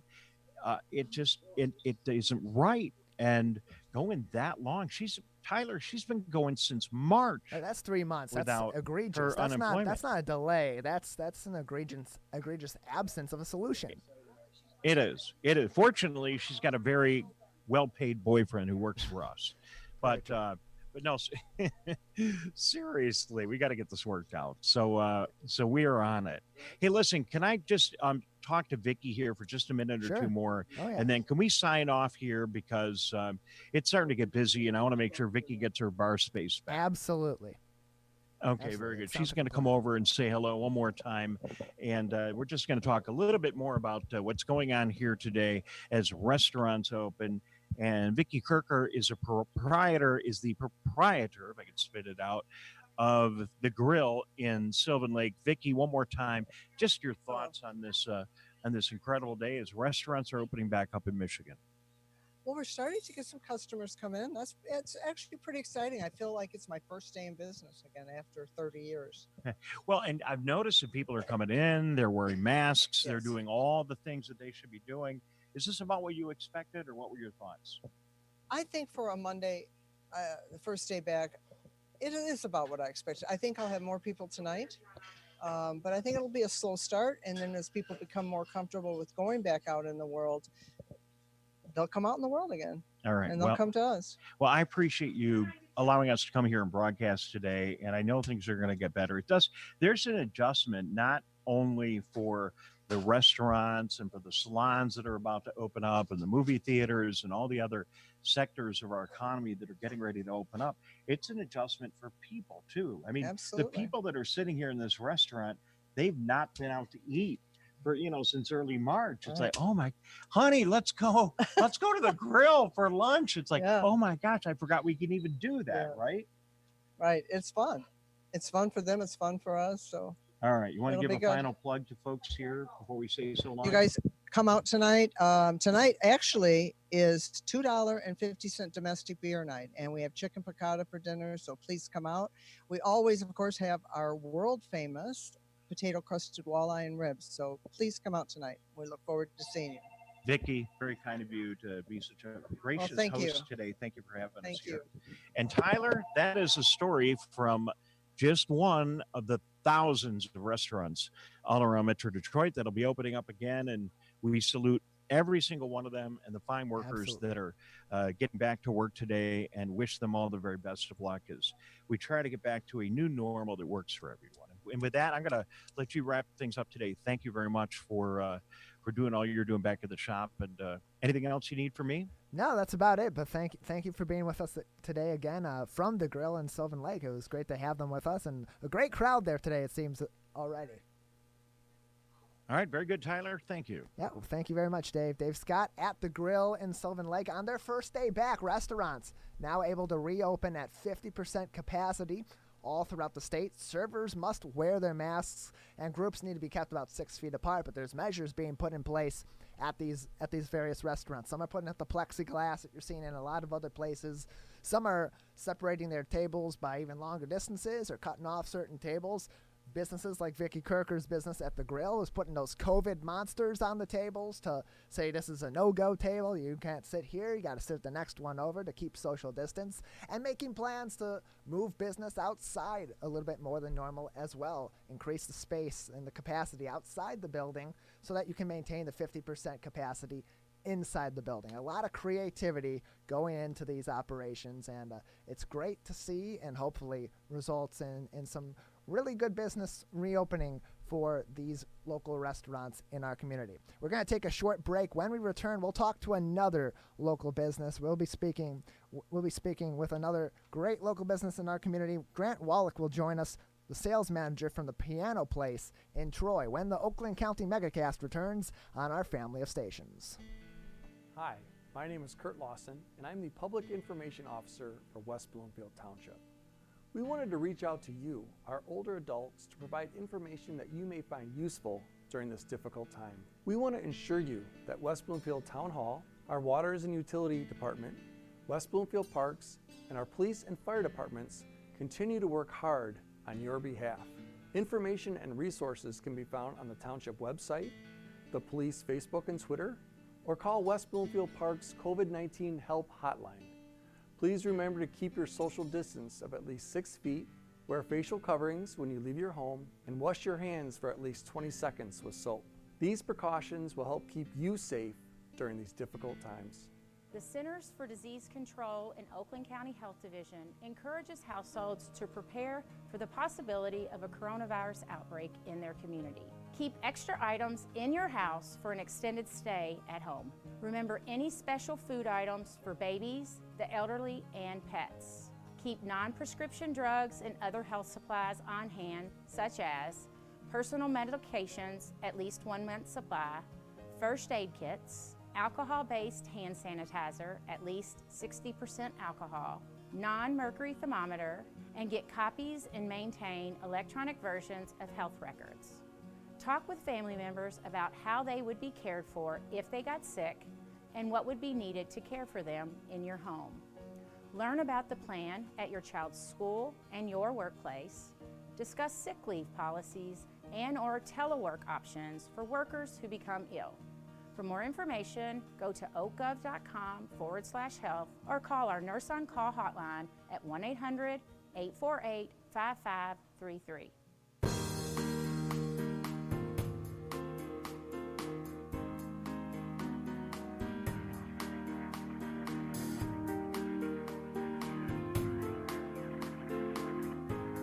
The Oakland County Megacast returns on our family of TV and radio stations. On TV, you're seeing me on Civic Center TV, Comcast Channel 15, AT&T Channel 99, online in HD on CivicCenterTV.com. Also on Birmingham area municipal access on Comcast Channel 15 and AT&T Channel 99. On the radio, 89.3 Lakes FM, and our live stream on lakesfm.com. 88.1 The Biff, WBFH out of the Bloomfield Hills School District, and WAHS 89.5 Avondale Community Radio, a service of Avondale Schools, and pushing the buttons over there for us, keeping us on the air on WAHS is Logan Pizzuro, a junior, wrapping up his junior year of high school at Avondale High School, and a great young radio professional up and coming there in Auburn Hills.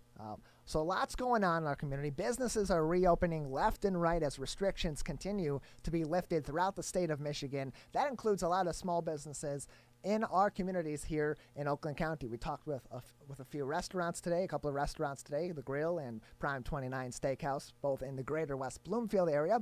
We spoke with a florist in Auburn Hills, and now we're joined by Grant Wallach, the sales manager of the Piano Place in Troy on the Oakland County Megacast. Grant, thank you for being with us. Oh, I'm just happy and privileged to be anywhere. It's my pleasure. Oh, aren't we all at this time in history? So how are you? How's your team at the Piano Place been through all this? Well, actually, we're feeling quite strong. It's been strange for everybody, difficult for everybody.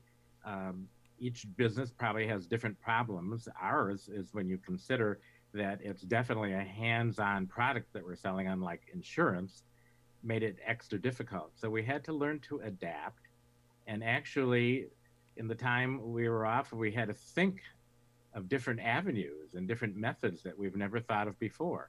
And thankfully for the internet and online communication, what we did is we made sure that we had all of our inventory pictured, or several pictures of each, and put it online so people can browse through our inventory. And those that were interested, I was able to come in, being by myself, and actually highlight the particular piano or pianos they were interested in. And I would take different angles and shots from all different positions, and then I would perform and play it to give them audio samples of the pianos. And it really quite worked. Now, if they're really seasoned professionals, most will likely want to actually try the piano. And now that we're open, and just previously before by appointment, that was possible. And of course, we use all kinds of precautions when you come in. We try to disinfect the keyboards particularly, and the doors that the customers have to use for entrance and exit. And we require masks, and we have others masks available for those who forget or don't have one. And of course, we keep proper distance. So doors are reopened. People can now come back in the stores. And you mentioned while your staff was away and those doors were mostly closed to the public during the bulk of the pandemic, that you had to make a lot of adaptations and changes and did a lot of brainstorming. So now with the doors reopened, how is the layout of the Piano Place different? What are some new operations that are in place and precautions that are in place as far as social distancing and so on that are being put in place? I mentioned those things earlier, that we have a fairly big space, so it's very easy to keep our distance with customers, and we don't have throngs of them usually all at once, at least at this point. And then we maintain our distance. We use masks. We disinfect the keyboards before and after the customers try them out. And that's the main thing, because we didn't have to really change anything that much physically other than that. A lot of businesses transitioned a lot of their inventory and a lot of their business over to the virtual space during this. You mentioned some of the methods that the Piano Place in Troy had used throughout the pandemic to make that shift. Are some of the virtual elements of operating your business during the pandemic going to continue on in some capacity after the pandemic? And how has that maybe changed the dynamic of how the business is run and affects the future of it? Well, absolutely. I'm going to continue using it. It was fairly new to me, and it proved to be a very important avenue that even post-pandemic we can continue to use, because people can browse from their home, and then when they get serious, then they can come in. And it really is a great step prior to actually meeting the customer in person. Well, that's good to hear. Grant Wallach, the sales manager from the Piano Place in Troy, Michigan, joining us on the Oakland County Megacast on our family of stations throughout the local area. So just a couple more minutes with you, Grant, before we have to let you go. Well, the other thing, we were able to reflect and see our situation, and we are now replenishing our inventory because it was hard to get things in, and now they're coming on the way. We have a boatload of pre-owned Yamahas and Kwais on the way, and then a lot of new instruments. And we carry some of the most fantastic new instruments that are available in the world, up to 7th generation families that own them, complete European pianos that are really remarkable instruments. Well, that's great to hear, and we thank you for being with us today. Sorry, we have to move on. We have a lot still to go to get to today, but we thank you for being with us. Grant Wallach, before I let you go, anything else you'd like to say about the piano place in Troy and your operations going forward? Well, I like to think that it's probably the best first place to go because I like to educate people. I think of myself as an educator rather than just a salesperson. And education is probably the most important thing in one person's life. Music education adds a lot to a person. It helps coordinate the mind and the body. And it is just a great way of expressing your emotions. And we like to help in that way any way we can. Well, that's good to hear. And I can attest that music does definitely help you become a better learner and become a more engaged learner and think in different ways creatively. Increases IQ scores and SATs results, and it's just a wonderful thing. You know, it soothes the savage beast. Absolutely. Thank you very much for joining us today. Grant Wallach, the sales manager of the Piano Place in Troy, with us on the Oakland County Megacast. Just another great business, small business in the state of Michigan, in Oakland County, reopening now. They've reopened their doors, and they have a plan going forward to make their business continue to be successful going forward and adjust to this new normal that we're in. We're going to take a very short break. We'll be back in just a moment. We'll be joined by Erica Jones out in the field as restaurants reopen throughout our area, and then we'll get an update from Rochester Mayor Stuart Bikson on the Oakland County Megacast on our family of TV and radio stations. We will return in just a moment. Coronavirus has put us to the test. Now it's time to put it to the test. We've greatly expanded testing in Michigan. So people who think they may have COVID-19 with symptoms like fever, cough, and shortness of breath can get tested. And those without symptoms who work in public can now get tested, as they could carry the virus. Start by calling your healthcare provider or contacting a testing site near you. Learn more at michigan.gov/coronavirus test. A message from the Michigan Department of Health and Human Services. Hello, I'm Dr. Betty Chu, Chief Quality Officer at Henry Ford Health System, and I'm with Wright Lassiter, Henry Ford Health System's CEO, to talk about coronavirus. In uncertain times, it's natural to have questions. So I'm going to ask Dr. Chu to answer some of the common ones. First, why can't I visit my grandma to see if she's okay? Because the elderly are at a higher risk for complications with this disease, and you could inadvertently infect her. If I'm healthy, why can't I go out with my friends? The larger the crowd you're exposed to, the higher the chance you could get infected and infect others. If I have symptoms, why do I have to seek care? While the disease isn't dangerous for most people, for others it can be. We need to understand how serious your case is, because the right choices save lives. For more information, visit henryford.com or call 313-874-1055.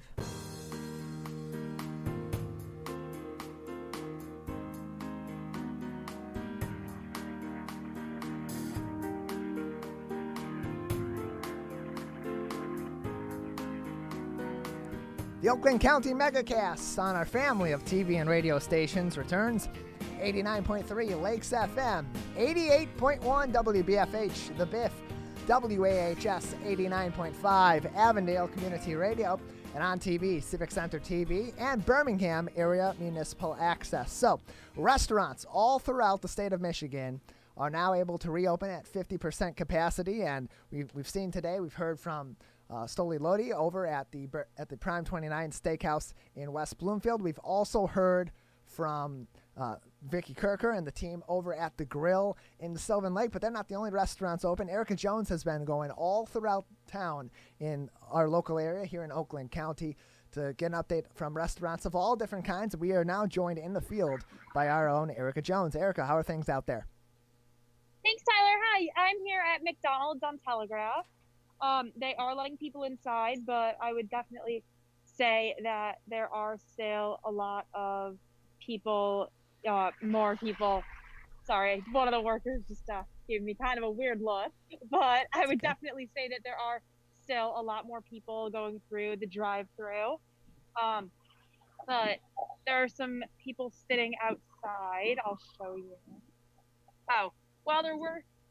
Yeah, there we go. Just a couple right there. Very nice.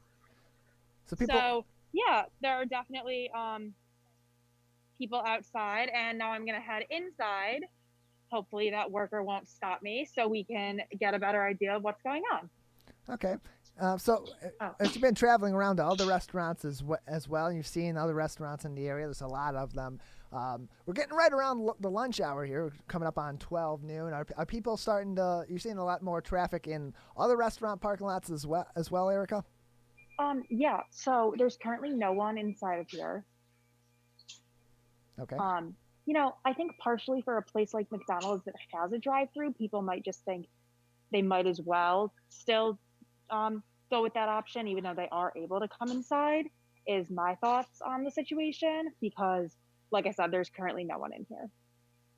It's interesting, but it's also early on, and it is the first full day with restaurants being reopened. I think we'll see a lot like we did with the retail stores. So we sent me out initially to go investigate retail stores reopening, the malls reopening. We saw very few, and even with our conversations just internally with our production team, of course, with salons and barbershops planning to reopen on the 15th, and we of course made the promise on the air and arranged on the air to have you go to Frenchie's Nail Salon in West Bloomfield when it does reopen. They're not reopening even until the 18th, which is 3 days after that reopens. So a lot of these businesses, it seems, are going to be taking their time, putting their plans together, executing those plans well before they are ready to reopen. And then the same thing, consequently, with customers who might want to wait a short amount of time to let these businesses get their situation straight and operational before they go in and patronize them.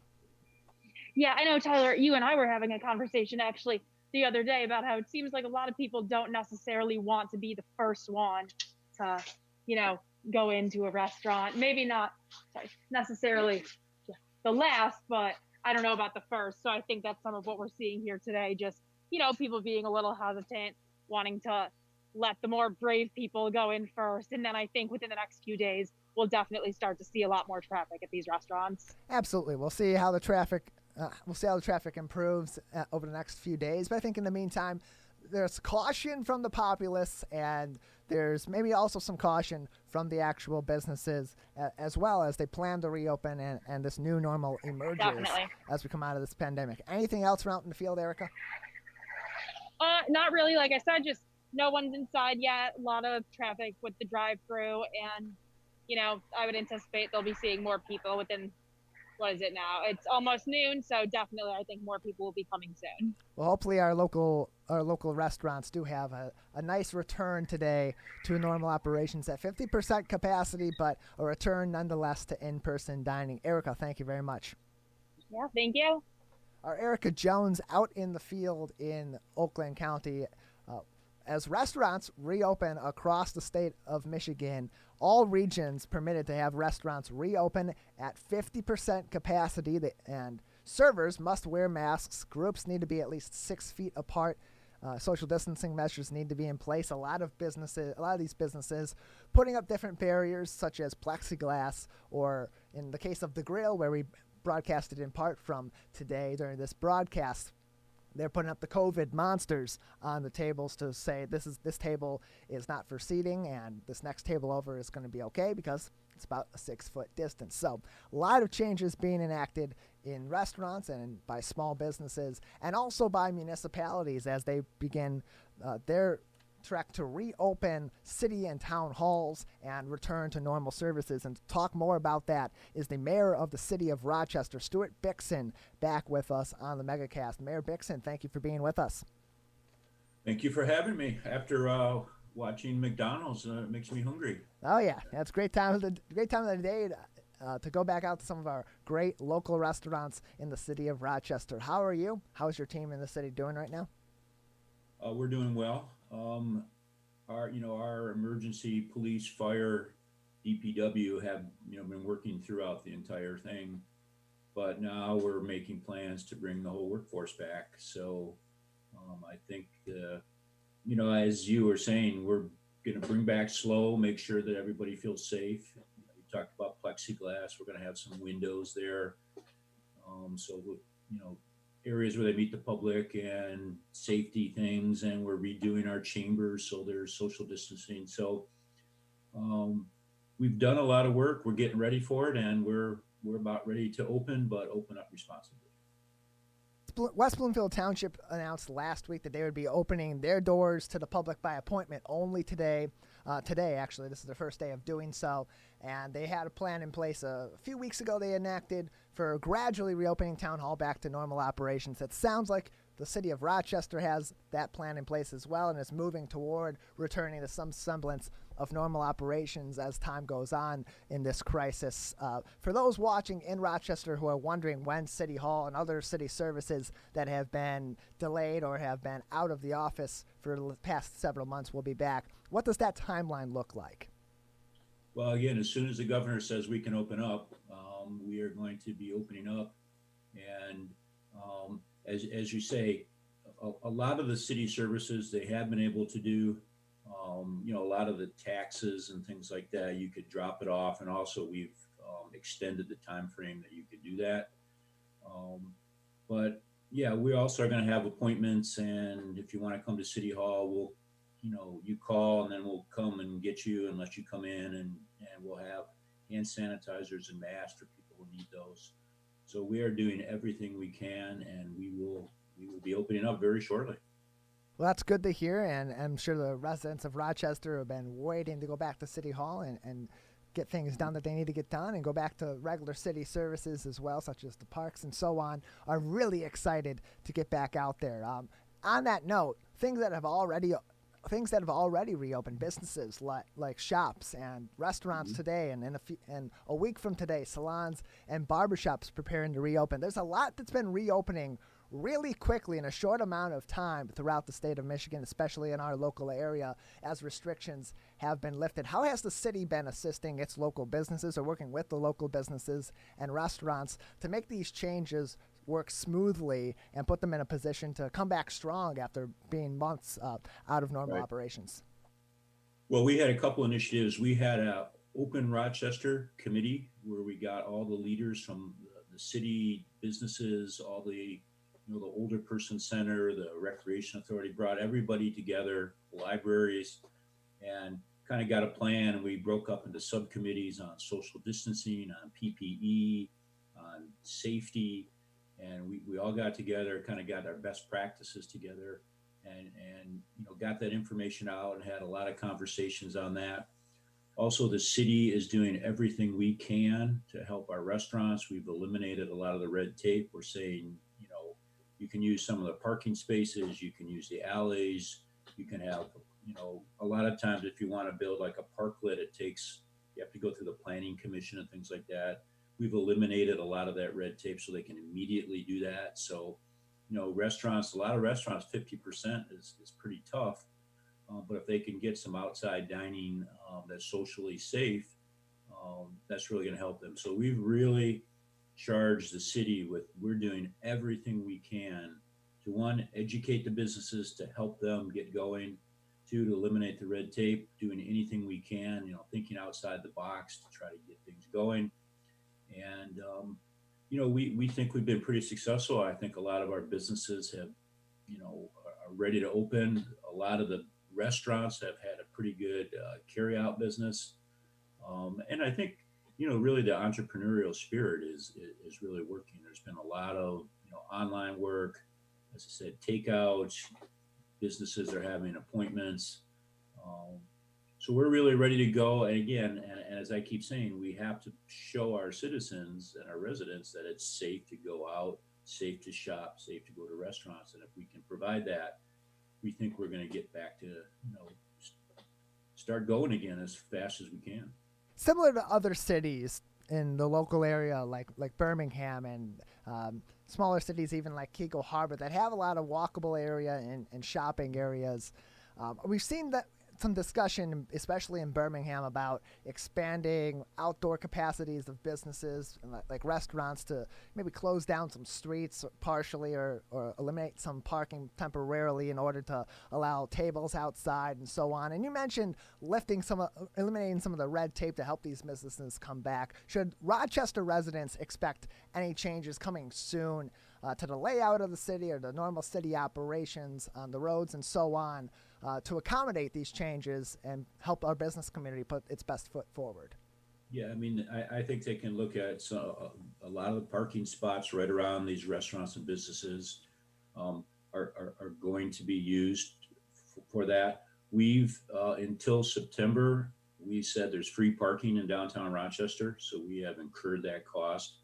And so people can park. And so then we're opening up all those parking spots to the businesses. We are going to have some side streets that might be, some alleys that are one way are going to now be closed for businesses. And we're looking at, closing some stuff for the summer. We're still looking at that. We're probably not going to have major street closings, but maybe some side streets around the businesses. We're definitely looking at doing that. And again, this is a crisis, so we need to do things to keep our downtown going. And as a city, we're committed to doing that. And the DDA has come, Downtown Development Authority has come to us and asked us to facilitate some things, and we have consistently done that. And we are really trying to help the businesses in every way that we can. That's good to hear, and I'm sure that the local business community in Rochester is also really happy to hear that news and hear that the city, like many other cities in Oakland County, are doing at this moment in time, and towns are doing as well, to accommodate businesses as they come back and after having a really rough few months. So just a couple more minutes with you, Mayor Stuart Bikson from the city of Rochester. Anything else that you'd like to say or any other news from Rochester that we maybe haven't touched on so far in this interview? Well, as I said, we've done a number of things to help our businesses and residents. We had a tax on the businesses downtown for, we call it the PSD tax, that allows for events and things like that. We've eliminated that tax. We've eliminated the parking fees until the fall. We had a water rate hike coming. We decided we weren't going to do that. So, I mean, from a kind of tax and financial thing, we're doing everything we can to help the businesses. We had a very successful opening of our farmers market last Saturday. It was very well attended. People wore masks. We limited the amount of people who could be in there at one time. People were great and would wait in line to come. So we really think that people are, one, ready to be out and about, which is good, but also be socially responsible with the distancing, wearing masks, not having too many people in. So we really think that kind of with the combined, social distancing, lower taxes, helping businesses get going again, we're doing everything we can to help the businesses. And the businesses are really raring to go. And I think they're going to be pretty successful. So we really feel like we've got the kind of infrastructure planning, city, business, resident partnership together to hopefully this is going to be a big success story for us. And hopefully it will. We're definitely rooting for you and for your team and all the businesses in Rochester and throughout Oakland County. Stuart Bikson, the mayor of Rochester, with us on the Megacast. Thank you for being with us again. Thank you. Yeah, have a great one as well. Stuart Bikson, the mayor of Rochester, one of our many guests on the show today, and we'd like to finish off the show today. Of course, just another minute or so left by thanking everyone that's been involved with our show on today's program. Of course, Stoli Leedy, the owner of Prime 29 Steakhouse in West Bloomfield. Rob Fowler, the CEO of SBAM, the Small Business Association of Michigan, who joined us in the first hour. Kevin Lent as well, coming back on our show on short notice to talk to us about the status of our hair and nail salons as they prepare to open a week from today. Sheila Clayton, the owner of Spriggs Floral Expression in Auburn Hills. Lauren Keniston, who joined us to talk about issues with the Unemployment Insurance Agency and now fraud issues that are only making getting unemployment that much tougher. Grant Wallach, the sales manager at the Piano Place in Troy, and of course our last guest today, Stuart Bikson, the mayor of the city of Rochester, Michigan. A big thank you also to our entire team, Larry Nyland, our Zoom producer, helping us get our guests on efficiently each and every day and helping them through the technical hoops that have to be jumped through to make a Zoom call on TV and radio work so well. Jeff Cowan, our producer, booking the guests every day, getting our show in order, making sure Dave and I know the biggest news stories of the day. My co-host, Dave Scott, for each and every day joining me on the program. And, of course, our partner today, our Facebook partner, The Grill in Sylvan Lake, who also welcomed us into their doors on their first day back. We thank them and all of our partnering stations as well. We'll be back tomorrow, 10 a.m. to 12 noon on the Oakland County Megacast.